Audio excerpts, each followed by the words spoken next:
அருள்மிகு பச்சை மலையென வழங்கிய மந்திரகிரியாகிய மகாயுக மலைக்கோவிலுக்கும் மகாயுகம் 736 அலைவரிசைக்கும் மீண்டும் உங்களை அன்புடன் வரவேற்கிறோம். நன்மை தீமை, எது நன்மை எது தீமை, ஒருவருக்கு நன்மையாக இருப்பது மற்றவருக்கு தீமையாக தெரிகின்றது என்ற ஒரு சிந்தனையோடு முந்தைய பதிவிலே பேசியிருந்தோம். நன்மை தீமை என்பவை அவற்றின் விளைவுகளை கொண்டு தீர்மானிக்கப்பட வேண்டும் என்று ஒரு பொத்தாம்பொதுவான முடிவுக்கு நம்மவர்கள் வருகின்றார்கள். பெரும்பான்மை மக்களுக்கு நாம் செய்யக்கூடிய ஒரு விஷயமானது பயனை விளைவிக்கும் என்றால் அது மிகச்சிறந்த நன்மை என்றும், பெரும்பான்மை மக்களுக்கு கடுமையான கஷ்டங்களை கொடுப்பதாக இருந்தால் அவை தீமை என்றும் சாமானியன் கூட புரிந்து கொள்வார். ஆனால் இவற்றின் உச்சமான விளைவு என்னவாக இருக்க முடியும்?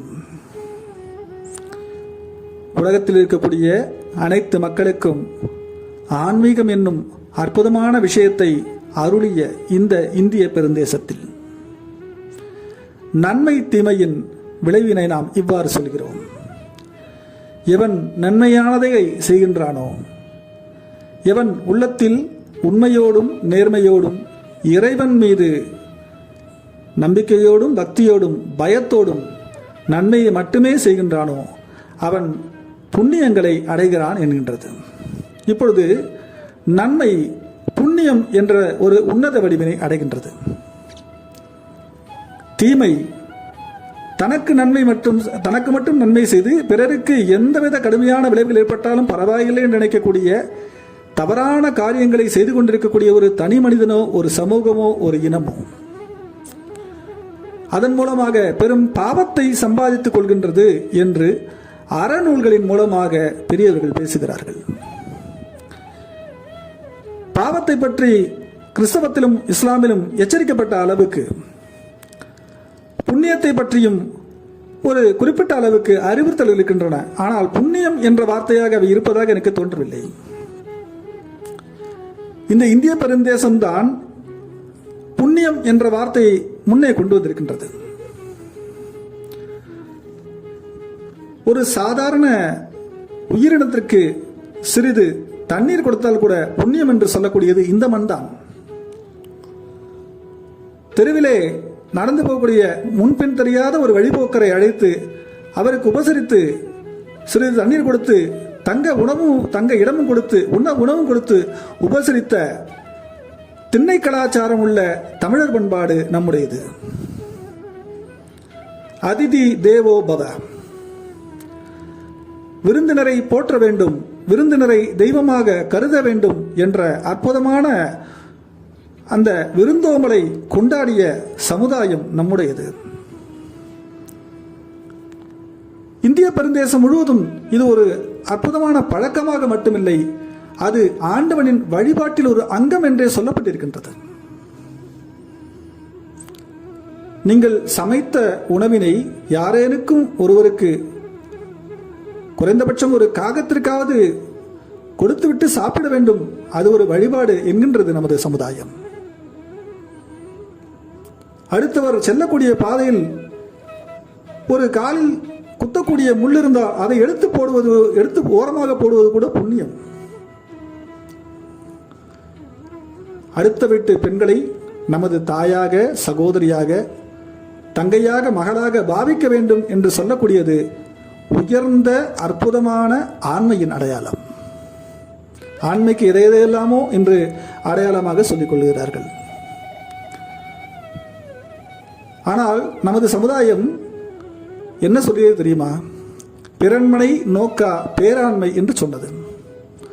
வள்ளுவன் சொல்கிறான், மற்றவன் மனைவியை நீ நோக்காதவனாக இருந்தால், தீய எண்ணத்தோடு அவளை பார்க்காதவனாக இருந்தால் நீயே உண்மையான ஆண்மையாளன் என்று வள்ளுவன் சொல்கிறான் என்று சொன்னால், நாம் இன்னும் அந்த குரலினை ஆழமாக பார்க்க வேண்டியிருக்கின்றது. பிறன் மனை என்றால் அடுத்தவர் இல்லத்தில் இருக்கக்கூடிய நமக்கு உறவு நிலையிலே சம்பந்தப்படாத எந்த ஒரு பெண்ணும் நமது பார்வைக்கு அவள் தாயாகவோ சகோதரியாகவோ மகளாகத்தான் தெரிய வேண்டும். அப்படி நினைக்கக்கூடியவன் தான் உண்மையான ஆண்மகன் என்றுதான் இன்று இந்த சமுதாயத்திற்கு போதிக்க வேண்டும். இவ்வாறாக ஒரு மனிதனுடைய எண்ணம், அறிவு எல்லாவற்றிலும் நன்மையை மட்டுமே கொண்டு செல்ல வேண்டும் என்பதுதான் நமது சமயங்களின் சான்றோர்களின் மூல நோக்கமாக இருந்திருக்கின்றது. இன்றெல்லாம் பேசுகின்றோம் இல்லையா? ஒவ்வொரு சமயமும் ஒவ்வொரு பெரியவரால் தோற்றுவிக்கப்பட்டது. சில குறிப்பிட்ட தத்துவங்களை, வழிபாட்டு நடைமுறைகளை, ஒழுக்கங்களை கொண்டு சில சமயங்கள் கட்டமைக்கப்பட்டன.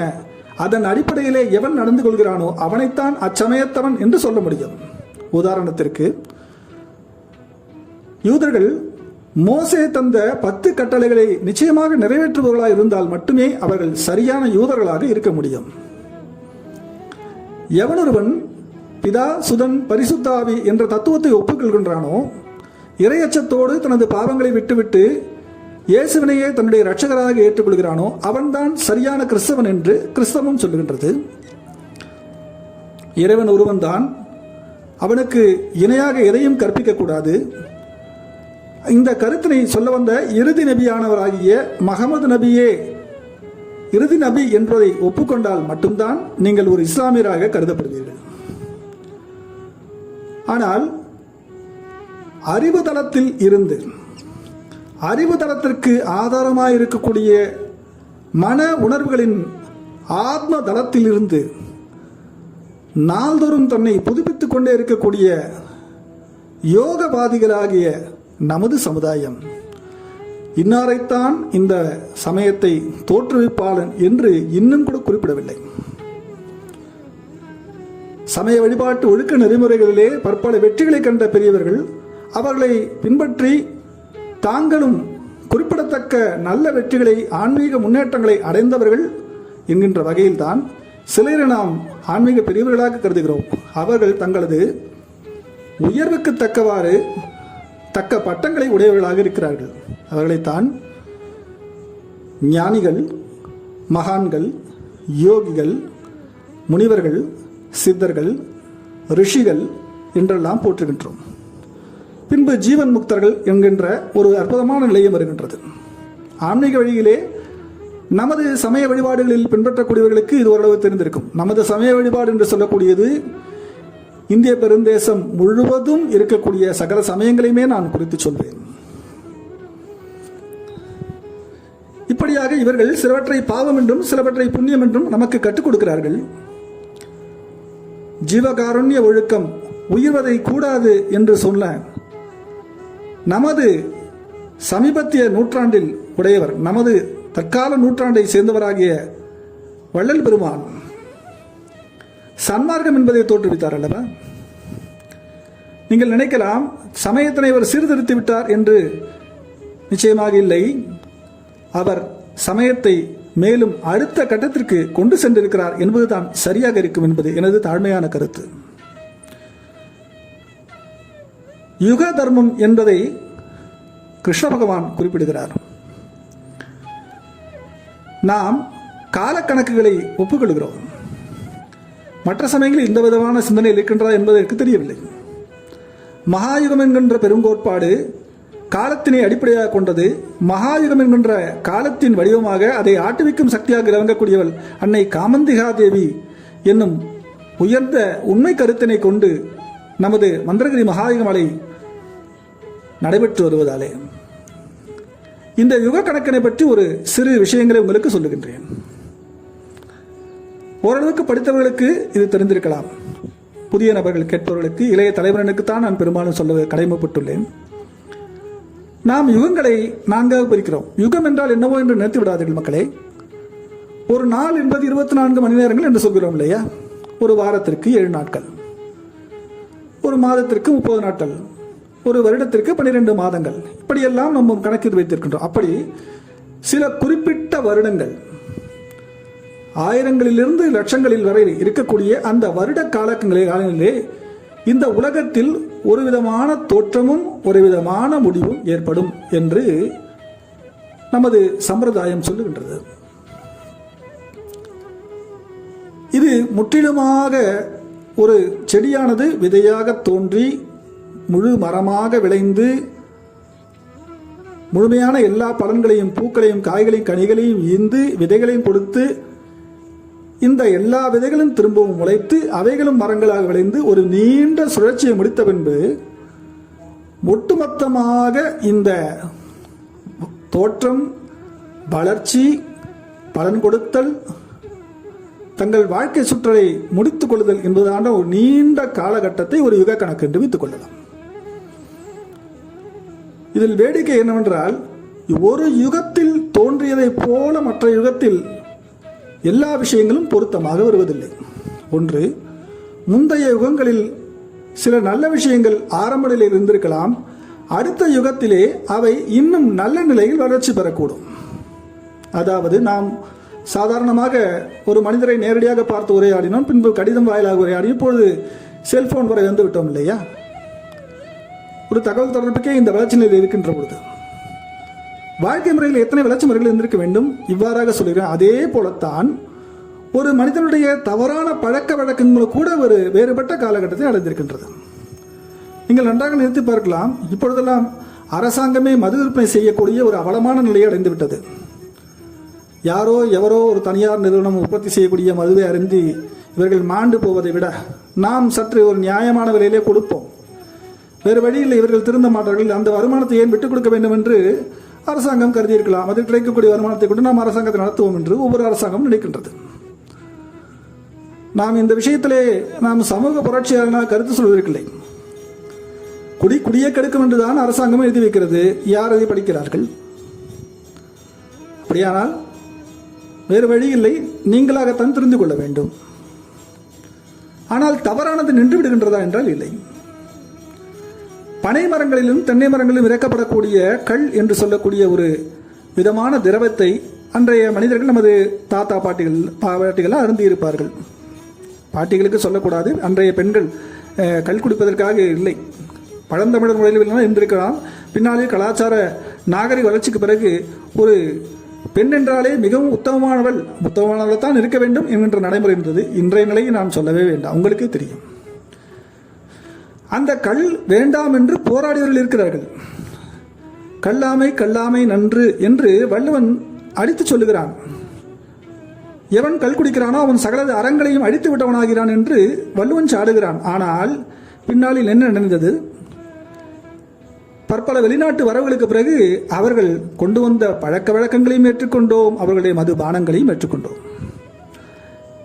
ஆண்கள் மட்டும்தான் மது அருந்துவார்கள் நிலை போய் இன்று பெண்கள் எல்லாம் வார இறுதிகளிலே தேவையில்லாத இடங்களுக்கு சென்று அருந்துகிறார்கள்.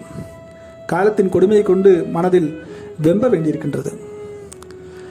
ஒவ்வொரு யுகத்திலும் இவ்வாறான நல்ல விஷயங்கள் எந்த விதமாக வளர்கின்றன, தீய விஷயங்கள் எந்த விதமாக வளர்கின்றன. நான் எப்போதும் சொல்லுகிறேன் உங்களுக்கு, ஒரு யுகம் என்பது எப்போதுமே சரியாக இருக்கும் என்று சொல்வதற்கில்லை. நமக்கு 4 யுகங்களை சொல்கிறார்கள். கிருத யுகம், திரேதா யுகம், துவாபர யுகம், கலியுகம். கிருத யுகம் சற்று சிறப்பான யுகம், சற்றல்ல மிகவும் சிறப்பான யுகம் என்று சொல்கிறார்கள். ஏனென்றால் அப்பொழுது மனிதர்களுக்கு சுயநலம், பொறாமை போன்ற விஷயங்கள் இருக்கவில்லை. தேவர்களை நேரில் கண்டு உறவாடக்கூடிய அளவிற்கு மனிதர்கள் வாழ்ந்திருக்கிறார்கள் என்று வேத இதிகாச புராணங்கள் நமக்கு சொல்லுகின்றன. அப்பொழுது தர்மம் நிலை பெற்றதாக இருந்தது.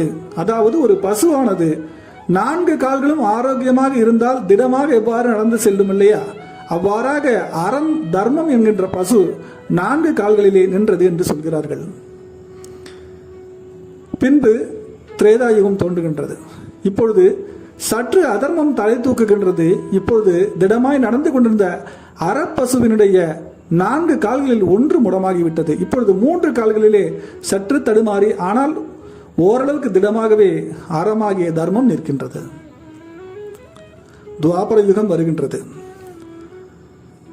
நன்மை எது தீமை எது என்று புரிந்து கொள்ள முடியாத குழப்பமான சூழ்நிலை தோங்கியதாக நான் எடுத்துக்கொள்கிறேன். நீங்கள் நினைக்கலாம், துவாபர யுகத்திலே நடந்த ஒரு முக்கியமான சம்பவம் தான் மகாபாரதம், திரேதாயுகத்திலே நடந்த ஒரு முக்கியமான சம்பவம் தான் ராமாயணம். இன்றைக்கெல்லாம் ராமாயணத்திலேயே மூலத்தை பெற்று மிகவும் கடுமையான சச்சரவுகள் போய்கொண்டிருக்கின்றன. நாம் விட்டுவிடுவோம். நாம் பொதுவாக இருந்த இறைவன் நமக்கு அருளிய நல்ல விஷயங்களை தான் எடுத்துக்கொள்ள வேண்டும், அதில் இருக்கக்கூடிய ஒழுக்கப்பாடுகளை தான் வாழ்க்கையில் உபயோகப்படுத்திக் கொள்ள மேல வேண்டும் என்று சொல்லுவோம். துவாபர யுகத்திலே என்ன நடக்கின்றது? இரு சகோதர குடும்பங்களுக்கிடையே ஒரு சண்டை மூழ்கின்றது. கௌரவாதிகளை தீயவர்களைப் போலவும் பாண்டவர்களை நல்லவர்களைப் போலவும் பொத்தாமதுவாக நம்ம எல்லோருக்குமே தெரிகின்றது. ஆனால் பாண்டவர்களிடம் சில குறைபாடுகள் இருந்திருக்கின்றன, கௌரவர்களிடம் சில நன்மைகள் இருந்திருக்கின்றன. ஆனால் இப்பொழுது எடை போடப்படுகின்றது, யாரிடம் அதிகமாக நல்ல விஷயங்கள் இருந்திருக்கின்றதோ, யார் அதிகமாக அறத்தினை மதித்து நடந்திருக்கிறார்களோ அவர்கள் பக்கம் இறைவனாகிய ஸ்ரீ கிருஷ்ண பகவான் நின்றான் என்று மகாபாரதம் நமக்கு ஒரு கருத்தினை சொல்லுகின்றது. அடுத்து வருகின்றது ஐயா கலியுகம், நாம் வாழக்கூடிய அற்புதமான யுகம். நன்மை என்றால் என்னவென்று ஒரு சரியான முடிவுக்கு வர முடியாத நிலைமைக்கு நாம் ஆட்பட்டு விட்டோம் இல்லையா? அப்படி என்றால் கடந்த யுகங்கள் தான் சிறந்த யுகங்களா என்று சொல்லியிருக்கிறான். 4 யுகங்களிலே கொடுமையான யுகம் என்று கலியுகத்தை பெரியவர்கள் எவ்விதமாக சொன்னார்களோ அதே போல எளிமையான யுகம் என்றும் கலியுகத்தை நாம் கொள்ளலாம்.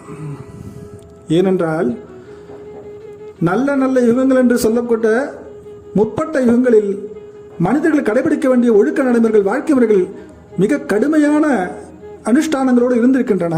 ஆனால் இந்த கலியுகத்திலே ஒரு மனிதன் நல்லவனாக வாழ வேண்டும் என்றால் அல்லது நன்மையை செய்ய வேண்டும் என்றால் அவனுக்கு மிகவும் எளிமையான வாய்ப்புகள் இருக்கின்றன.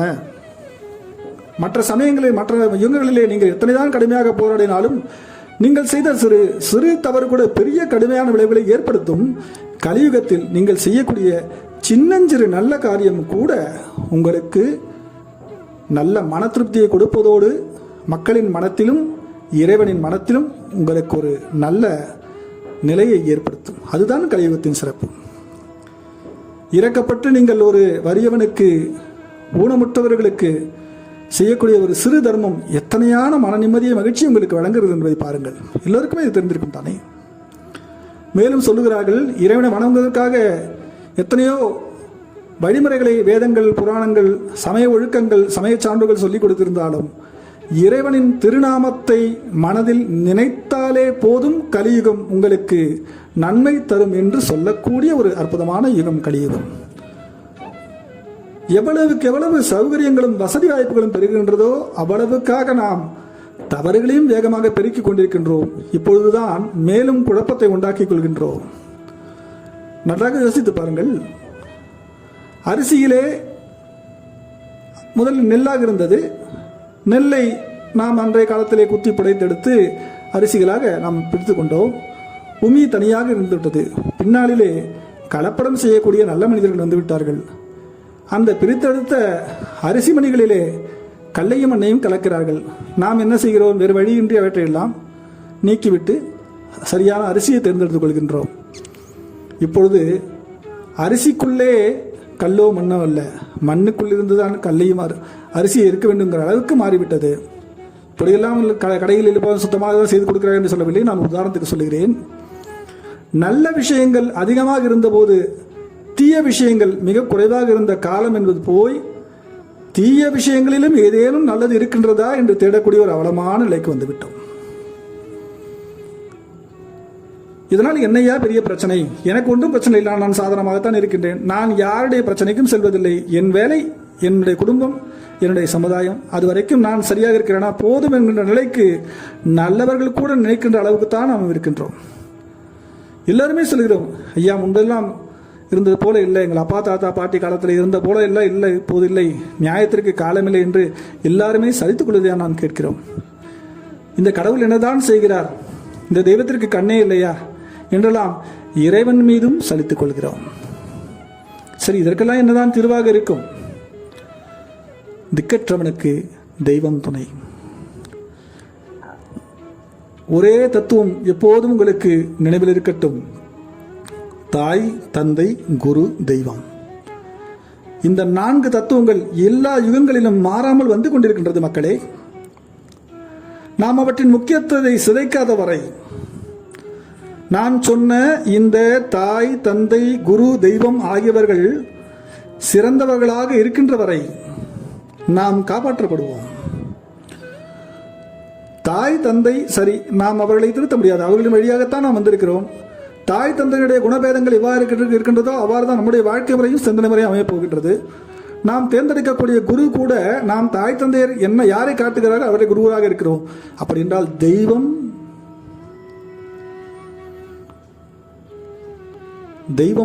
எப்போதும் சரியாகத்தான் இருக்கும் என்ற உறுதியான நம்பிக்கை இருந்தால் மட்டும்தான் நீங்கள் ஏதேனும் ஒரு தெய்வத்தினை வழிபடு தெய்வமாக ஏற்றுக்கொள்ள முடியும். இங்கேதான் தத்துவ குழப்பங்கள், சமய குழப்பங்கள், பெரியவர்கள் சொன்ன வாக்கியங்களை சரிவர புரிந்து கொள்ளாமல் நாம தலைப்பெருத்தனமாக யோசித்து கொள்ளக்கூடிய சில பிற்போக்குத்தனமான அறிவாளிகள் இவர்களெல்லாம் சேர்ந்து சமயத்திலும் பல குழப்பங்கள் உண்டாக்கி தெய்வத்தின் மீதும் சந்தேகம் வர செய்து விடுகிறார்களே. நாம் சொல்ல வருவது என்னவென்றால், அவரவர் ஒழுக்கத்தை முதலில் நிலைநிறுத்த வேண்டும். அந்த ஒழுக்கம் நிலை பெற்றால்தான் உங்களுக்கு சரியான குருநாதன் கூட வாய்ப்பான். இதுதான் நிதர்சனம். பேசக்கூடிய எனக்கும் சரி, கேட்கக்கூடிய உங்களுக்கும் சரி. எங்களுடைய பெரும்புண்ணியத்தின் விளைவினாக அன்னை காமந்திகாதேவியின் திருவடிகளை நாங்கள் அடைந்திருக்கிறோம். நாங்கள் கரையேறிய காரணத்தினாலே தான் கரையேற விரும்பக்கூடிய ஒவ்வொரு மக்களுக்கும் நம்மாலான வழியினை சொல்ல வேண்டும் என்பதற்காக இவ்வாறாக எல்லாம் பேசிக் கொண்டிருக்கிறோம். மகாயுகத்தை பற்றி உங்களுக்கு அறிமுகப்படுத்துவதற்காக நான் செய்யக்கூடிய ஒரு கடுமையான முயற்சி தான் இது. மீண்டும் அடுத்த பதிவிலே. நன்றி, வணக்கம். ஓம் காளி, ஜெய் காளி.